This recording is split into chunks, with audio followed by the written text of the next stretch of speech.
Hi, this is episode 7 of Entagma's particle course. Let me introduce you today to streams. Streams have been inside of POPs forever, but with Houdini 13, POPs moved over to DOPs and the concept of streams changed.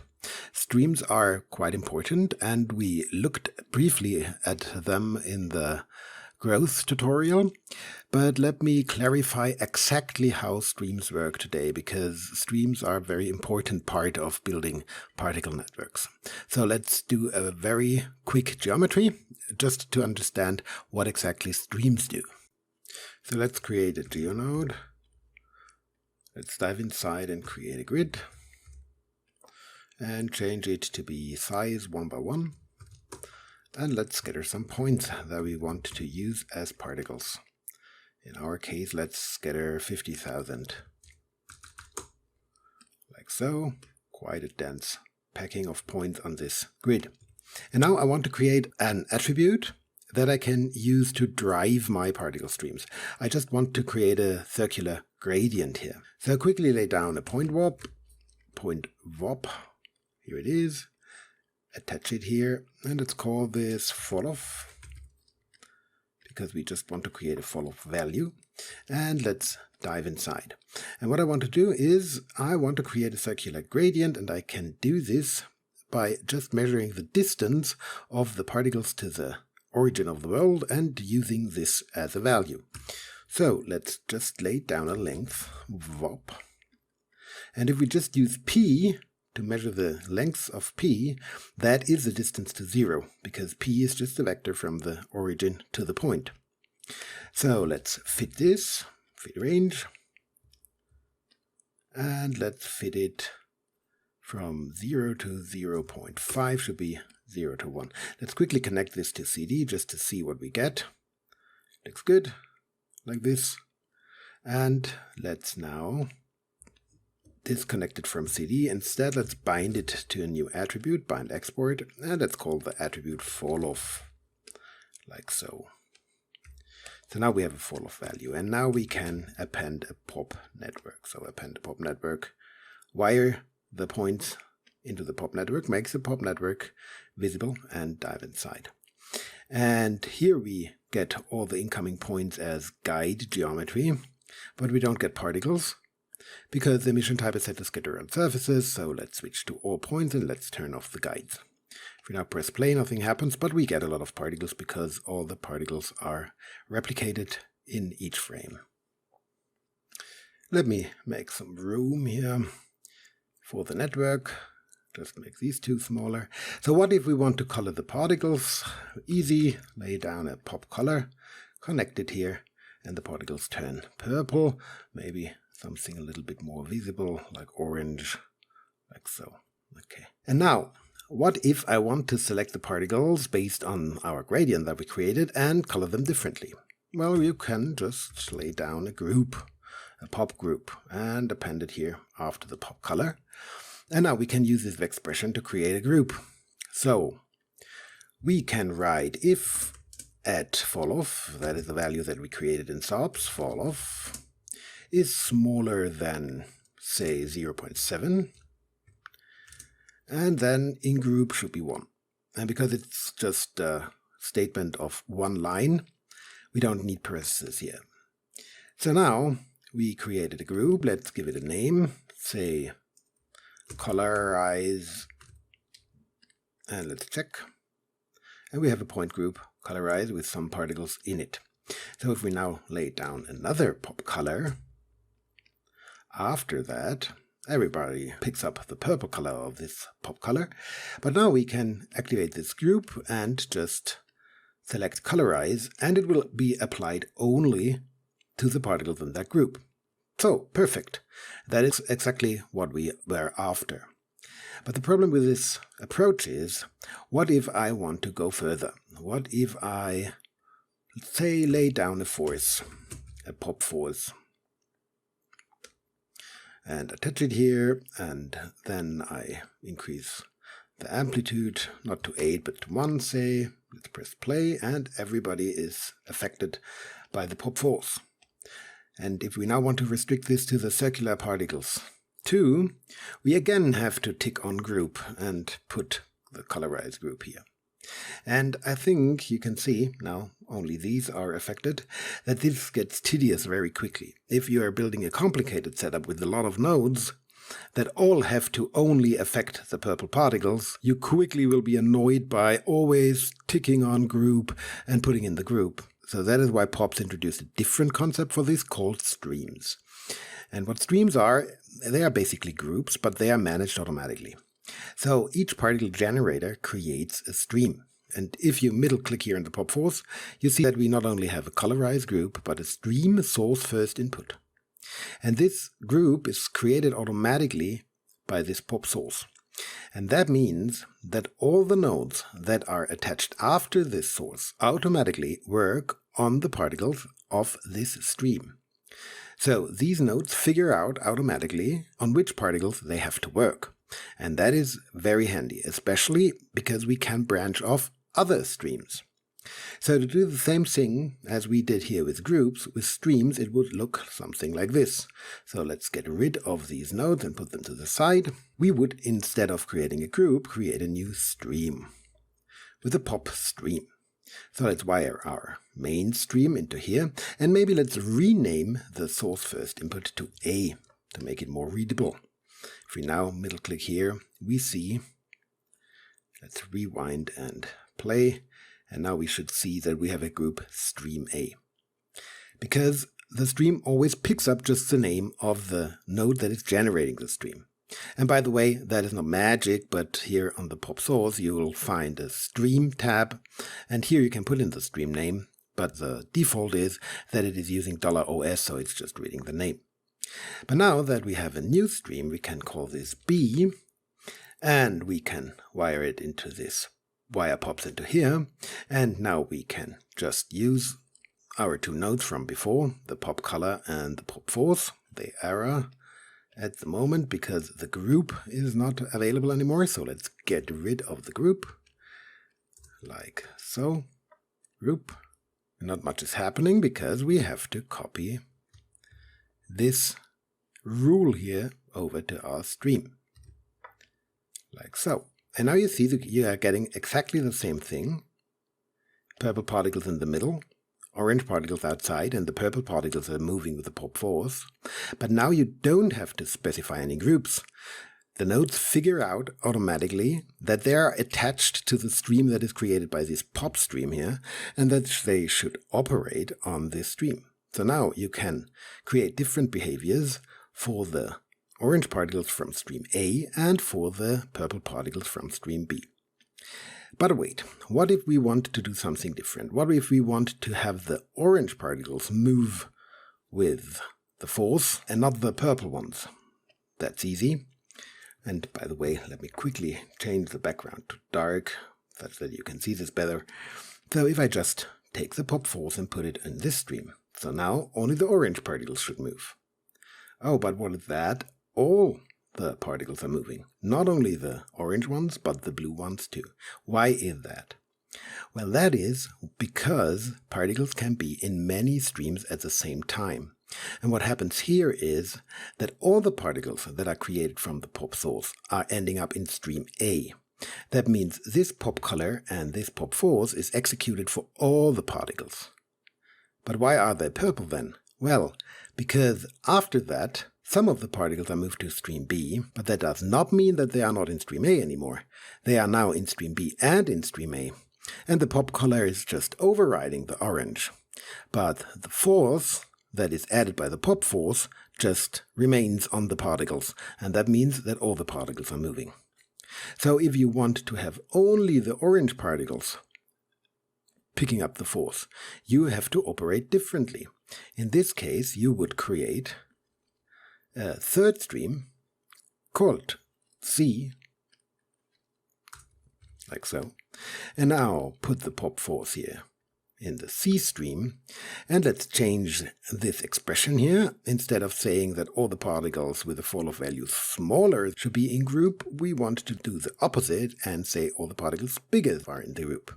And if I now connect this, what happens is that only the orange particles are moving, because now all the particles are in stream A, and they receive this color, then some of the particles, everything that has a smaller falloff value than 0.7, ends up being in stream B, getting this color, and then everything that has a bigger falloff value than 0.7 ends up in C and receives the false. So now I have 3 streams going.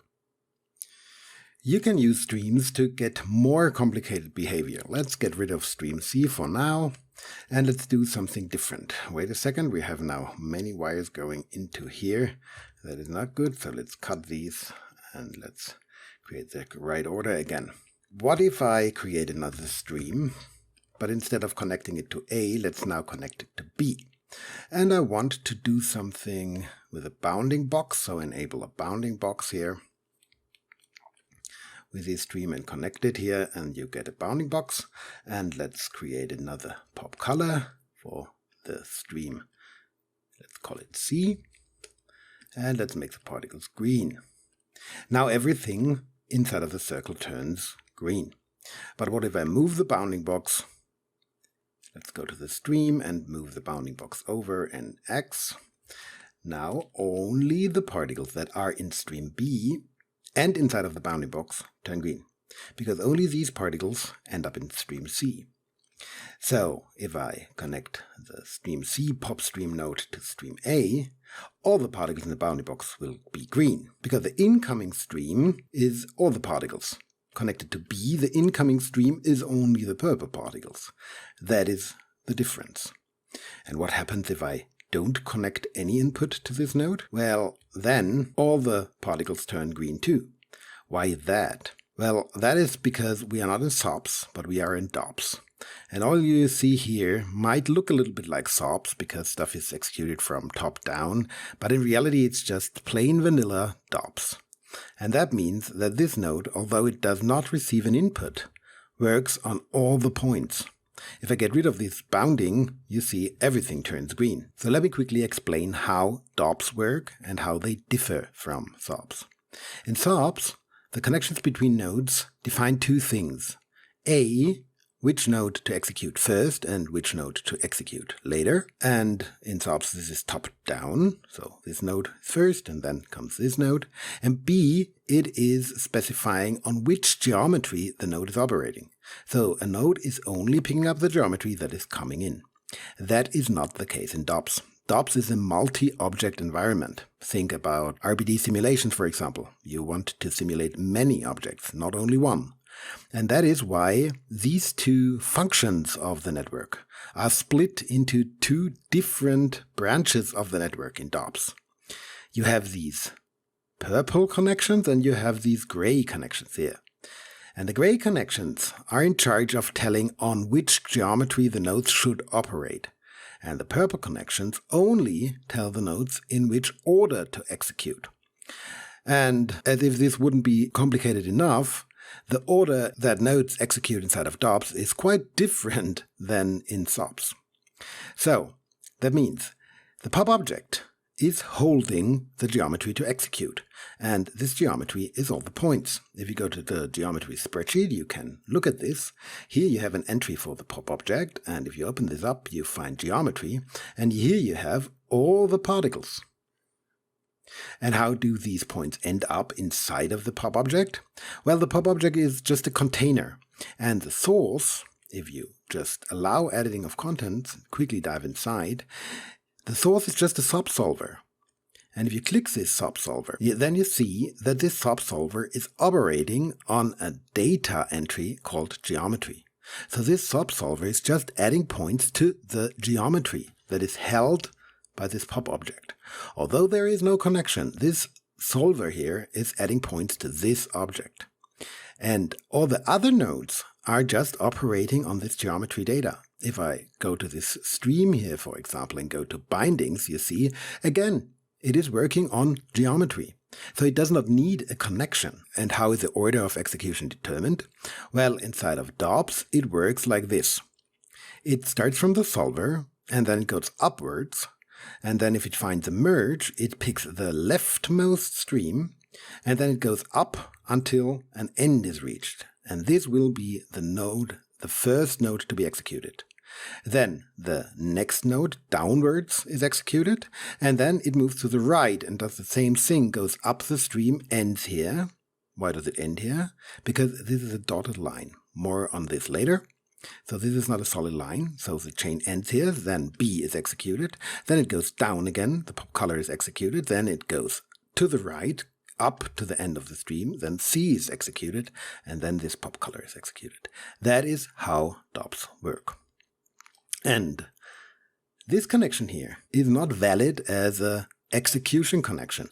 That is a third type of connection called a reference input, and that is why it's drawn dotted. And why is it there anyways? Well, it is only there to tell this node on which stream to operate. So this dotted connection is only transporting the stream, nothing else. The purple connections are only determining the order of execution, nothing else. And the gray connection is telling the solver that it should operate on the geometry here inside of the pop object. And for all the microsolvers attached here, all these nodes are called microsolvers, they always have a binding tab where you specify on which geometry they should operate. So that is how DOPs work. So the difference between using a reference stream and using no reference stream is, without a reference stream, this node will operate on all the particles. And with a reference stream, say B, it will only work on the particles that are in the stream that is coming in over this reference. And to prove this, let's just allow editing of contents here on this pop stream, and if you go inside, you see the reference stream is just ending up in this dead end null here. And this pop group that is inside of the stream is doing all the work. And this one has a binding to geometry again. So this stream is really not used at all. It is only connected to the node. And this connection to the node is in charge of telling all these nodes which stream they are on. And how can we understand what the current stream is, especially as merge nodes do not only merge execution connections but streams too? Well, there is an easy way, because there is an HScript expression that tells us which stream is currently active. So we can test this by creating a null that does nothing, but then let's create a parameter on this null, a spare parameter, just a string, and let's call this result. Doesn't matter, but why not? Apply, accept. And now let's put an HScript expression in here. Because this is a string, we need backticks to tell the expression to execute, like so. And in there I write op stream name, and then I point to the current node, to myself basically. So let's connect this prepared null here, for example, and let's see what this gives. And it tells me stream A. So this node is operating on stream A. What if I put it here, stream B? Now it's operating on stream B. And what if I put it here, stream C? Now it's operating on stream C. And down here, after the merge, it is telling me stream A, stream B, stream C. So everything that I attach here will execute on all three streams, because the streams are merged. This is how you can tell which stream you are on. And by the way, this little expression here is everything that stands behind streams. Streams are just made working using this expression. So if you, for example, allow editing of content of one of these pop colors and dive inside, you see the stream is coming in, but it's then just merged for execution purposes. And then you have this geometry warp that is doing work, and it just has a group, and the group is using upstream name of the network above, of one level up. So it is reading the stream, the expression is telling it the stream, and it's just restricting its behavior to this group. So this upstream name expression is automating the groups for the streams. So streams are just vanilla groups that are using this upstream name expression. And how does the upstream name expression know which stream it is on? Well, basically it just goes upwards until it finds a stream generating node. And in this network here, the stream generating nodes are the pop source, then this pop stream, and then this pop stream. And that is why I have 3 pop streams here in the result, because I have three generating nodes. If I put it here, I only end up with stream A because I only have one stream generating node. And how does a stream generating node is different than a normal node? There's a very easy rule. It is just if a node happens to have an attribute called stream name, and I mean the programmatic name, so the name that is used internally, that you can see here, stream name. If this stream name is there, then the expression will recognize it as a stream generator.